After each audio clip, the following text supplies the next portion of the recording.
আপনারা দেখছেন ভিটেলটি। এটি ভিটেলটি হলো ইংরেজি অর্থ, বাংলা অর্থ হলো বেগুনি আলু। বেগুনি আলু অত্যন্ত পুষ্টিকর ও সুস্বাদু। চলেন এবার দেখি পার্সিয়ান কিউকাম্বার, শশা এটা যদিও, তবে এটি বাঙ্গিয়ার শশার মিশ্রণে তৈরি, সংমিশ্রণে তৈরি। এটি হলো হানি ডিউ মেলন।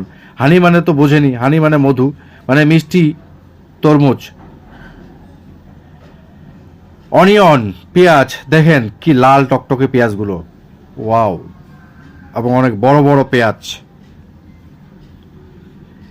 এটি হলো রুট। এই রুটটি কাসাবা রুটও না, এটি একটি ভেজিটেবল রুট, এটি খাওয়া যায়।